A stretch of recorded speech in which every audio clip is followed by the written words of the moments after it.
What are your areas of expertise and professional involvement roles that led you to be a part of the discussion?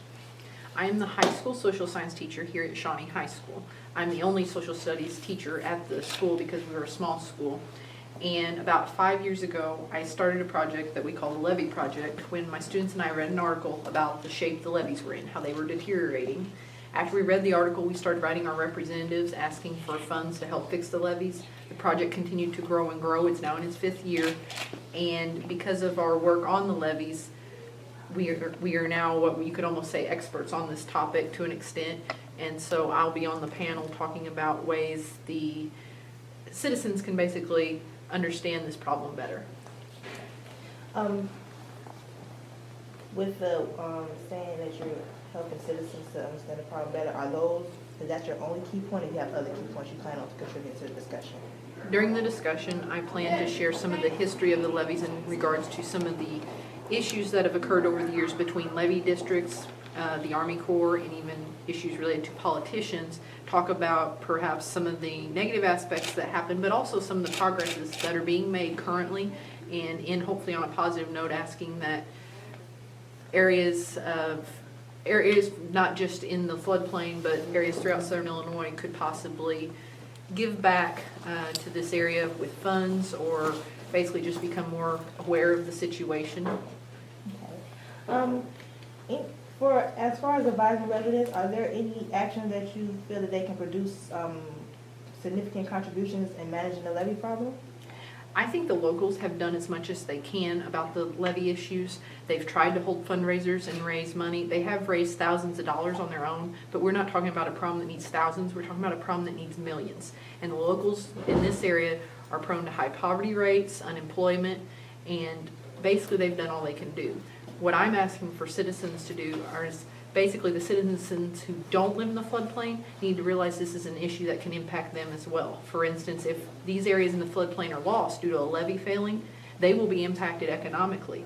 The tax base that would be lost, they would have to make up. If they live up in the hills, they'll have to make up that tax base somehow in the counties that we're talking about in this area. So I'm hoping that other citizens will become more aware of the issue. I'm also hoping that citizens that are politicians will be more educated about this and hopefully help us find more funds to fix the levees. Okay.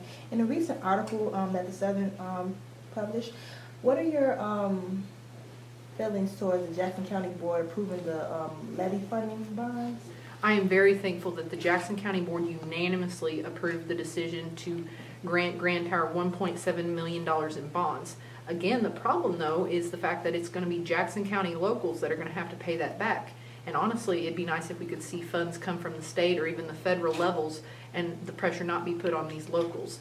I am also thankful that the citizens of Jackson County are basically in agreement to pay these funds back, and it seems they recognize the fact that Grand Tower, Jacob, Nooner, Gorham, these are important towns worth saving. Okay. I would never want this to happen, but if a flood should occur, the agricultural here would be demolished. And isn't that an issue, because agriculture is not just for local farmers, it's also for other counties nearby? Is there a certain financial gain that they get from the agriculture here too?